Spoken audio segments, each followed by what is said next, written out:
Okay, we're going to be looking at the ugly laws in the gender discrimination. For gender, really discrimination affects women, particularly old, poor, disabled, and prostitutes. Women didn't have a lot of choices back in the early 1900s and late 1800s. If you weren't married, chances are jobs were hard to find. Women couldn't own property, women couldn't borrow money, so there wasn't very much out there. Many women ended up in prostitution. Disabilities also were very common.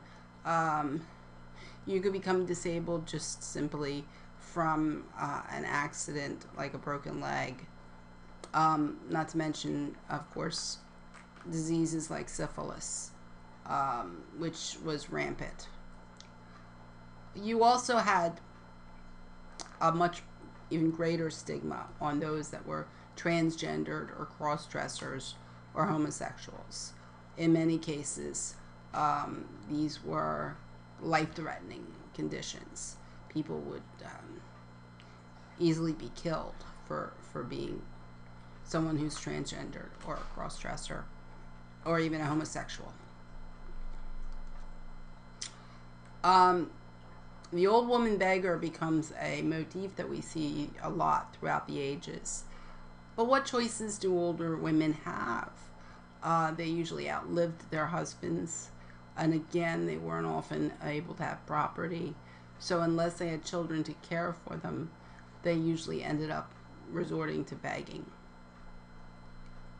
This also brought about accusations of witchcraft, particularly if the woman was trying to make money by selling herbs or midwifery. Oftentimes they would be the most exposed. There also were a great many more disabled. Whether those disabilities were real or faked. A lot of times people faked disabilities in order to gain more money from begging. But women also were subject to brutality, beatings and such that could cause more disabilities.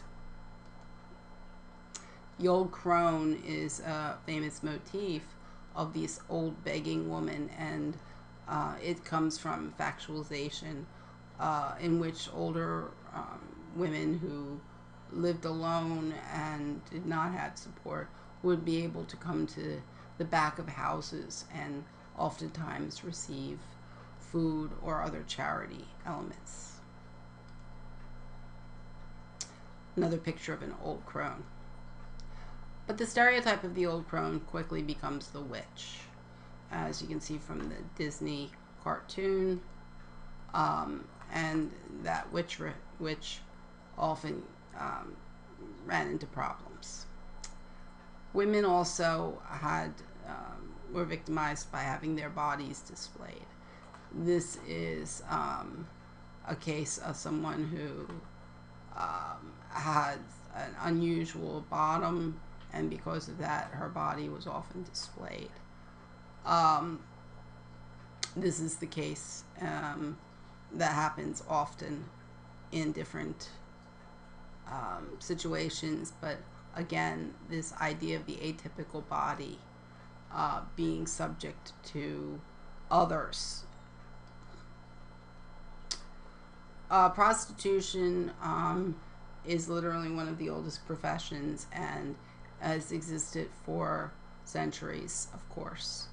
And we see prostitution being depicted in the Middle Ages. Oftentimes the prostitutes were barmaids as well. They would often have lodgings above the bars for the men to meet with them.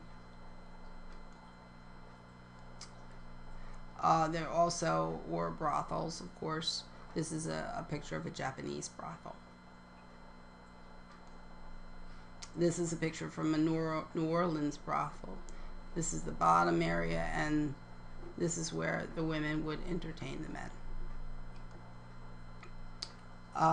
This is an excerpt of someone who was basically advertising herself as a prostitute in the paper.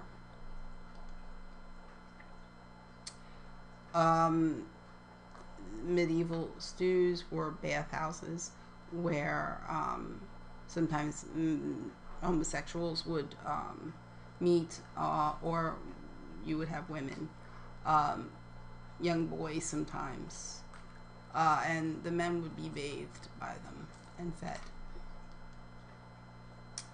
This is, again, the way women were treated back then. This is a GYN exam in the late 1800s. Women were not allowed to disrobe in front of the gynecologist, nor could they lay down. So he's basically feeling it from her upright position, which is quite painful and not very effective. This is one of the early exam tables, which again, as you can see, doesn't really appear to be very comfortable. Instead of stirrups putting the feet in, they literally lock them with ropes. The disfigurement of body for beauty was also a big issue. This is the age of the corset. This woman obviously is ridiculous in her corset, but corsets were meant to bring in as much as you could bring in, and often the bodies would be distorted and disabled from the corsets. Early feminists, things like smoke, which was a very manly thing and was considered inappropriate. But the feminist movement comes out of the abolitionist movement, and the early suffragette movement trying to get women the right to vote. Men did not believe women could vote because they did not believe, should vote because they did not believe women possessed enough mental ability. One of the reasons for this, and you guys are going to laugh, was they believed that the uterus would detach itself and travel around the body and even take over the brain. Thus, women couldn't be trusted because they would become hysterical. The word hysterical comes from this idea of the uterus taking over other body parts. Yeah, I know. Transgendered. This is an early picture of a beggar who is transgendered, or a cross-dresser, we're not really sure. But this individual would play the organ and beg in the streets. This is where some of the ugly laws come from, because there was a need to control someone like this, and they used the ugly laws to do so. This is actually a dual-gendered individual. This is from the freak show movement. This particular person was half man, half woman, and literally did it through half their body. Unsure whether this is a natural issue or whether this was a woman who had one breast removed so that she could then pose as a dual-gendered individual. It's hard to say.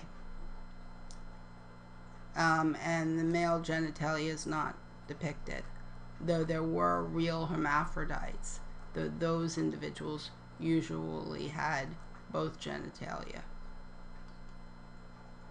This is another one of the dual-gendered. This is from the movie Freaks. This individual is actually in the movie, and again, we're not really sure. She could have stuffed her bra on this side. He could have stuffed his bra on that side. It's hard to say. They don't really tell you which gender they prefer. Immigration. In the early days, the immigrant population that we usually saw were European. Poor, mostly Italian, Irish, and Polish. There was some Jewish immigrants, particularly Russian Jews, and some European Jews. Chinese were brought over heavily in order to do the railroads and mining. And there was some Mexican immigration out of Texas, but not nearly the level that we see today. So, in 1882 was one of the first acts, and that limited Chinese immigrants. And in fact, Chinese immigrants were really the first to be affected, and they were, even when they were born here, after a generation or two, often were not given citizenship or not allowed to be educated, and they actually appealed in San Francisco to Theodore Roosevelt to allow the Chinese Americans to go to school. Most of the issues dealing with immigration comes from the fear of job loss. And as jobs were becoming less available, immigrants were willing to work for anything. And that's when we started seeing things like IQ tests being set up, trying to bar immigrants from coming. These IQ tests will often be in English, even if the immigrant didn't speak English. Or they would have cultural questions like, who won the Oscars last year? Or what baseball team did Babe Ruth play for? Questions where someone that grew up in a poor area of Italy may not know. This is some early pictures from Ellis Island. As you can see, the medical they looked at the eyes, often gave x-rays to check the lungs for tuberculosis. This is an immigrant. Oftentimes these immigrants, like this particular person was a gypsy immigrant, would wear their native costumes, and that would even cause them further discrimination. This is one of the charts of intelligence based on white and foreign-born populations. Again, this idea that if you were Italian, your intelligence would be different than if you were American. Again, a picture from the mental examination of aliens. And if that link works, it's the manual that goes with the examination. One of the first immigrant acts, 1907, and this one held for a long time.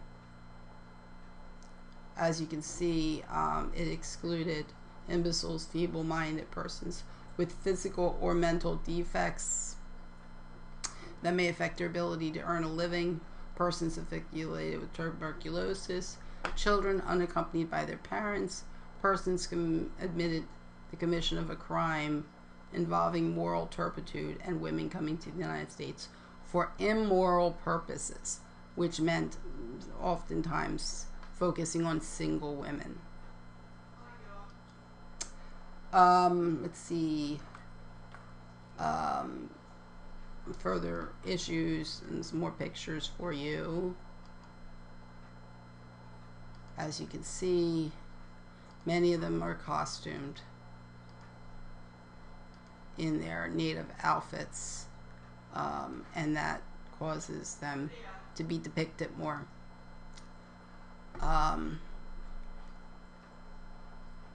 One second, dear. Poor black individuals were often poor, deformed, diseased, segregated, and of course we have the beginning of the Jim Crow laws. This is an actual news advertisement that was put in during the slavery time, looking for diseased African Americans, slaves, in order to experiment on them. And it was found by Joyce Carol Oates.